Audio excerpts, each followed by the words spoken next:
नमस्कार, प्रणाम, आदाब, सत श्री अकाल, नमो बुद्धाय। आप लोगों का स्वागत है अपराध की कहानी के इस एपिसोड में। मेरी तरफ से आप लोगों को मंगल कामनाएं। मित्रों, आज मैं जो कहानी आपके बीच में लाया हूँ वह है उत्तर प्रदेश के कानपुर ज़िले से। उत्तर प्रदेश में एक ज़िला है कानपुर जो औद्योगिक नगरी भी है। मैं वहीं से कहानी आपको लाया हूँ। वहाँ एक लड़की होती है जिसका नाम है रितु। और एक लड़का है रोहित। दोनों एक ही कॉलेज में पढ़ते थे।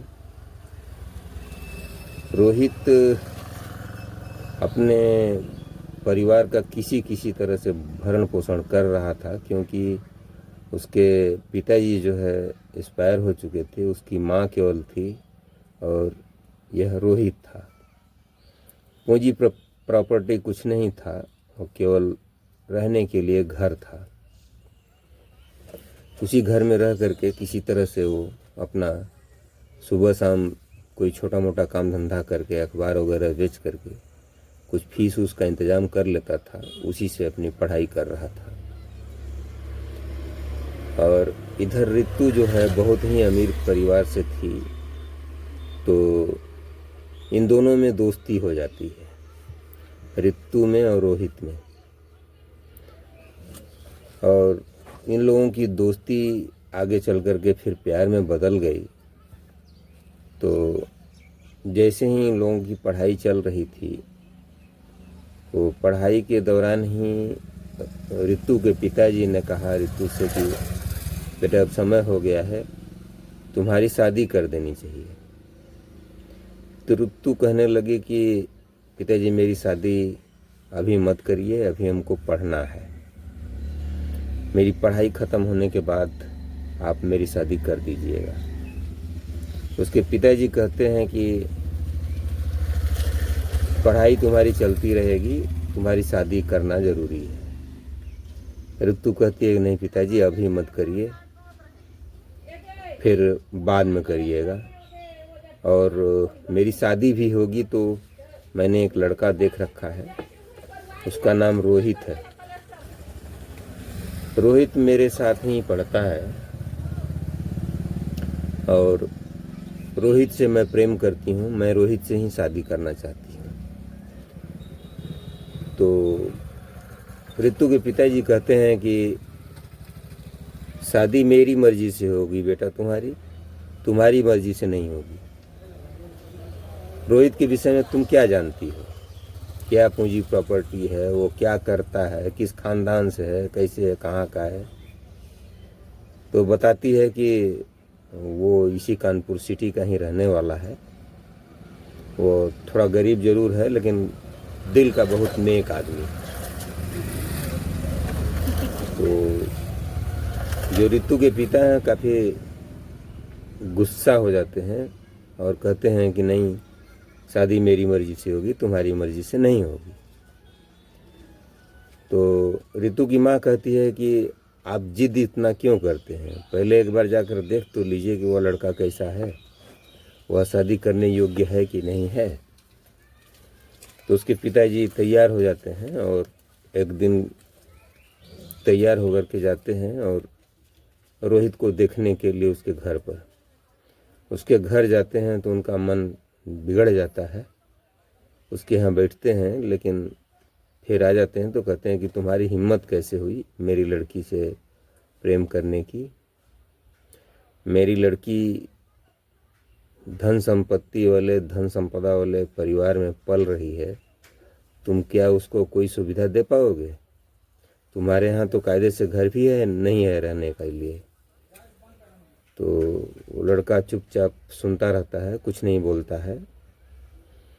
वो उसको भला बुरा बोल करके रितु के पिताजी चले आते हैं।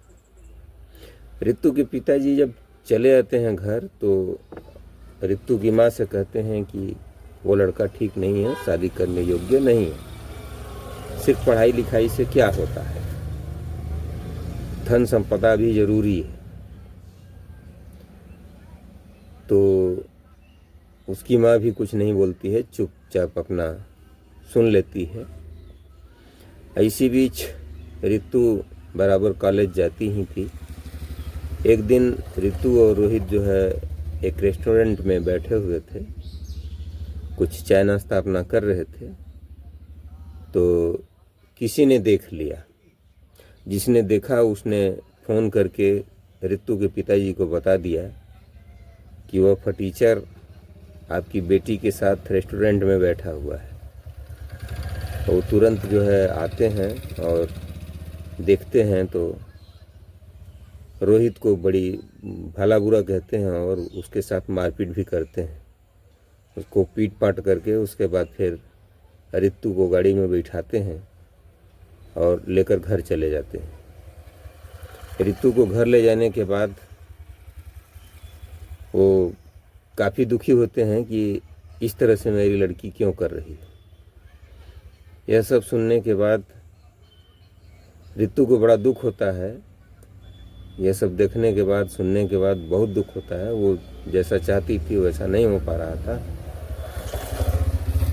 तो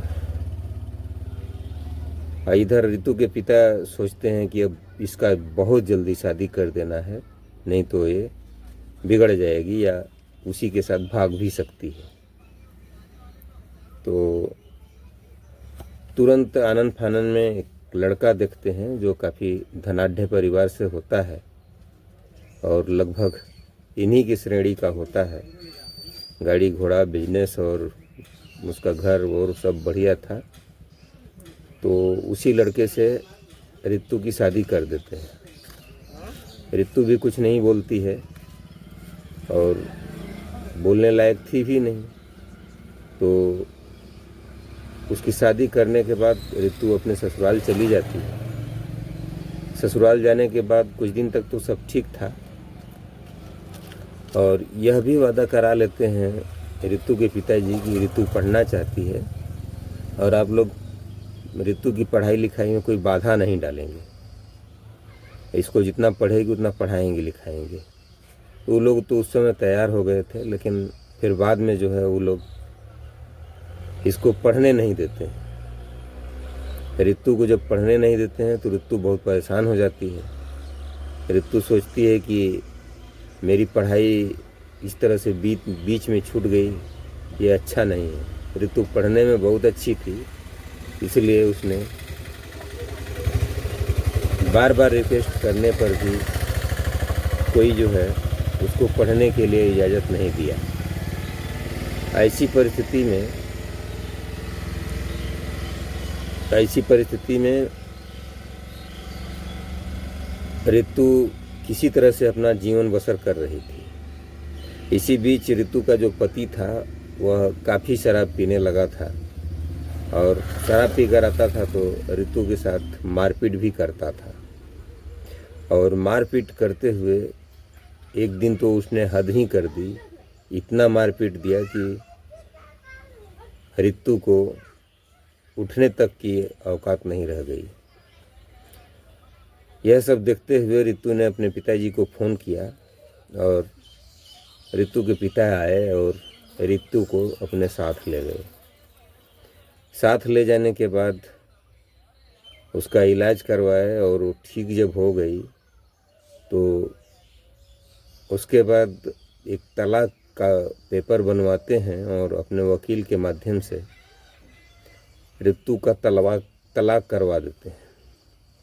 ऋतु का तलाक हो जाने के बाद फिर से ऋतु जो है अपने पढ़ाई लिखाई में अपना मन लगाने लगती है और पढ़ लिख करके वह अच्छा आदमी बनना चाहती थी, एक अधिकारी बनना चाहती थी।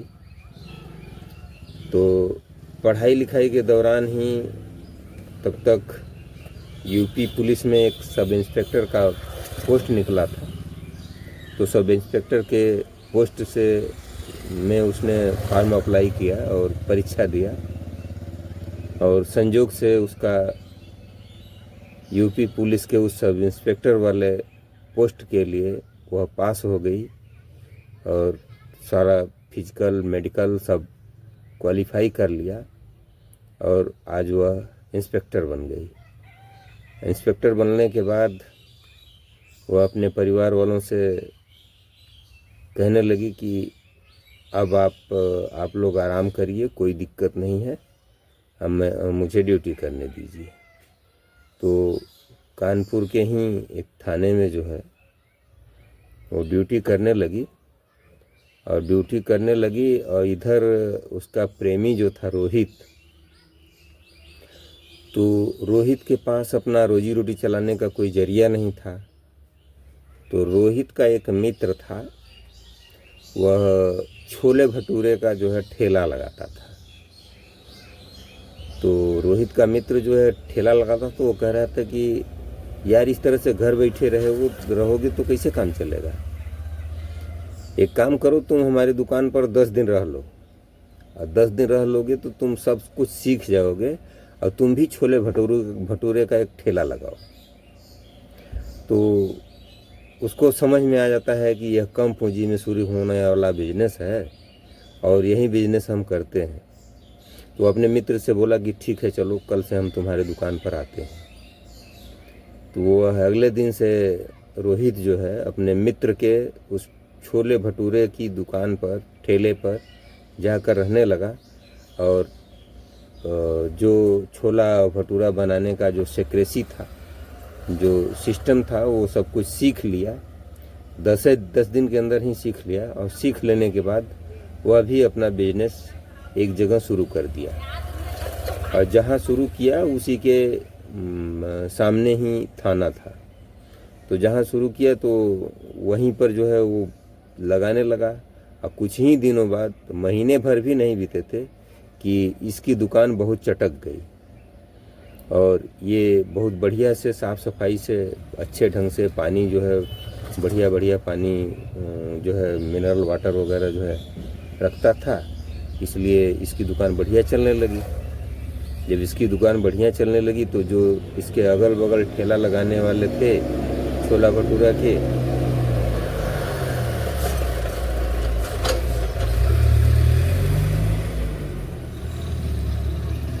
ये लोग काफ़ी जलन रखने लगे। जितने भी छोले भटूरे वाले थे वो लोग इस रोहित से जलन रखने लगे। तो जलन रख करके और पुलिस वालों को बोलने लगे कि आप लोग जो है इसका ठेला यहाँ से हटवा दीजिए, इसका ठेला हट जाएगा तो हम लोगों का चलेगा, और इसका रहता है तो हम लोगों का चल नहीं पाता है। तो पुलिस वाले इसको परेशान करते थे और हटवा देते थे इसका ठेला, फिर ले आकर लगाता था। तो इसी बीच उसको पता लगा कि कोई महिला सब इंस्पेक्टर यहाँ आई है जो बिना भेदभाव के किसी सबकी मदद करती है। तो रितु की नई पोस्टिंग उसी थाने में हो गई थी। तो जैसे ही वो थाने में एप्लीकेशन लेकर के जाता है तो रितु उसको मिल जाती है। रितु भी उसको पहचान लेती है, वह भी रितु को पहचान लेता है। तो रितु कहती है कि तुम यहाँ कैसे? तो कह रहा था कि मैं यहीं थाने के सामने ही ठेला लगाता हूँ, छोला भटूरा बेचता हूँ और दुकान हमारी अच्छी चलती है, तो दूसरे लोगों को बहुत जलन होती है। तो उन लोगों ने शिकायत किया था, तो यहाँ के जो सब इंस्पेक्टर दरोगा थे वो लोग जो है हमको परेशान करते हैं, हमारी दुकान हटवा देते हैं। तो मैंने सुना था कि यहाँ कोई लेडीज सब इंस्पेक्टर आई है जो काफ़ी ईमानदार है, तो मैं ही एप्लीकेशन लिख करके आया था कि शायद मेरी कुछ मदद हो जाए। तो रितु कहती है कि ठीक है, अब तुम्हारी कोई मदद नहीं होगी, अब तुम जो है यह एप्लीकेशन लेकर के घर जाओ, आज के बाद से तुमको ठेला नहीं लगाना है। तो रोहित कहता है कि अगर मैं ठेला नहीं लगाऊंगा तो खाऊंगा क्या और अपनी माँ को क्या खिलाऊंगा? तो रितु कहती है कि न तो माँ की खिलाने की चिंता आपको रहेगी अब, न तो अपने खाने की चिंता रहेगी। और आज अभी ड्यूटी समाप्त होने के बाद मैं तुम्हारे साथ तुम्हारे घर चलूँगी। तो जैसे ही ड्यूटी समाप्त करती है तो उसके बाद रोहित के साथ उसके घर जाती है रितु, और घर जाने के बाद उसकी माँ से मिलती है और रोहित का घर देखती है तो रहने लायक नहीं था। तब तक करीब 2 साल हो गया था रितु को नौकरी करते हुए। तो अपने माता पिता को फ़ोन लगाती है और कहती है कि ऐसा है कि मैं शादी करना चाहती हूँ और शादी मैं उसी गरीब लड़के से करूँगी जिस लड़के से मैं प्रेम करती थी। तो घर वाले, उसके माता पिता इसलिए नहीं अब बोलते हैं क्योंकि एक बार उन लोगों ने रितु की शादी करवा दिया था और शादी असफल रही। तो वो लोग खुद दुखी थे कि रितु की अब शादी कैसे होगी। इसी बीच में रितु की नौकरी लग गई तो लोगों ने सोचा कि नौकरी इसकी लग गई, अब शादी हो जाएगी तो फिर हम लोग दूसरी जगह शादी कर देंगे। लेकिन जब ये सब इंस्पेक्टर बन गई थी तो अब किसी की मजाल नहीं थी जो यह बोल दे कि तुम्हारी शादी अब मेरी मर्जी से होगी। तो लोग तैयार हो जाते हैं और रितु और रोहित की शादी हो जाती है। शादी होने के बाद रितु जो है रोहित का घर 1 नंबर का बनवा देती है और उसी घर में फिर रितु और रोहित रहने लगते हैं। दोनों शादी कर लेते हैं और शादी करने के बाद हंसी खुशी से इनकी ज़िंदगी कट रही है। ये रही मित्रों आज की खूबसूरत कहानी, प्रेम कहानी। अगर आप लोगों को यह वीडियो अच्छा लगा है तो वीडियो को लाइक कर दीजिए, हमारे चैनल को सब्सक्राइब कर दीजिए और मेरे वीडियो पर कमेंट ज़रूर लिखिएगा। कमेंट में आप यह भी लिखिएगा कि आप कहाँ से देख रहे हैं। आप अपना नाम और वह जगह पता ज़रूर दीजिएगा कि आप कहाँ से देख रहे हैं। तो मैं आपका नाम अपने वीडियो में, अगली वीडियो में आपका नाम लूँगा तो आप सुन सकेंगे। ठीक है मित्रों, यहाँ तक हमारे वीडियो में आपको बने रहने के लिए ढेर सारा धन्यवाद और मेरे चैनल को सब्सक्राइब ज़रूर कीजिएगा। इसी के साथ मैं कल रात को 8 बजे आपसे फिर मिलूँगा।